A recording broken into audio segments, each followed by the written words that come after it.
നമ്മുടെയൊക്കെ ജീവിതത്തിലെ ഏറ്റവും സന്തോഷകരമായ മുഹൂർത്തങ്ങൾ നമ്മുടെ പ്രിയപ്പെട്ടവരുമായിട്ടൊക്കെ നമ്മൾ ഷെയർ ചെയ്യാറുണ്ട്. പക്ഷെ ഈ ഷെയർ ചെയ്യുന്ന സമയത്ത് നമ്മൾ ചിന്തിക്കുന്നത് നമ്മുടെ സന്തോഷത്തോടൊപ്പം അവരും കൂടെ ഉണ്ടാകും എന്നുള്ളതായിരിക്കും. അതാരും ആയിക്കൊള്ളട്ടെ. പക്ഷെ ചിലപ്പോഴൊക്കെ ചില ആളുകൾ ആ സന്തോഷത്തിൽ നമ്മുടെ കൂടെ ഉണ്ടാകുമോ എന്ന് നിങ്ങൾ ചിന്തിച്ചിട്ടുണ്ടോ? പുറമെ അവർ ഭയങ്കര ഹാപ്പിയായി കാണിക്കുമെങ്കിലും ഉള്ളിൻ്റെ ഉള്ളിൽ അവർ ചിലപ്പം വിചാരിക്കുന്നത്, ഓ ഞാനിങ്ങനെ നിൽക്കുമ്പം അവൻ രക്ഷപ്പെട്ടല്ലോ, അല്ലെങ്കിൽ അവനേക്കാൾ ക്വാളിഫിക്കേഷനുള്ള എനിക്കൊന്നുമില്ലല്ലോ, അവനക്ക് കിട്ടിയല്ലോ എന്നുള്ള ധാരണ ചില ആളുകളെങ്കിലും വെച്ച് പുലർത്താറുണ്ടാവും.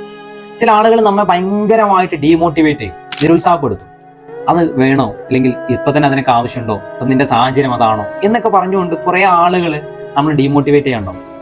അപ്പം എനിക്ക് തോന്നിയിട്ടുള്ളത്, നമ്മൾ നമ്മുടെ ഏറ്റവും പ്രധാനപ്പെട്ട കാര്യങ്ങളുണ്ടല്ലോ, ചില കാര്യങ്ങൾ നമുക്ക് അത്രയും കോൺഫിഡൻസ് ഉള്ള ആളുകളോട് മാത്രം ഷെയർ ചെയ്യാന്നുള്ളതാണ്. അതല്ലാതെ നമ്മുടെ ആ സന്തോഷം എല്ലാവരോടും ഷെയർ ചെയ്ത് കഴിഞ്ഞാൽ ഒരു പക്ഷെ അത് നടക്കാതെ പോകാൻ സാധ്യത കൂടുതലാണ് എന്നാണ് തോന്നുന്നത്.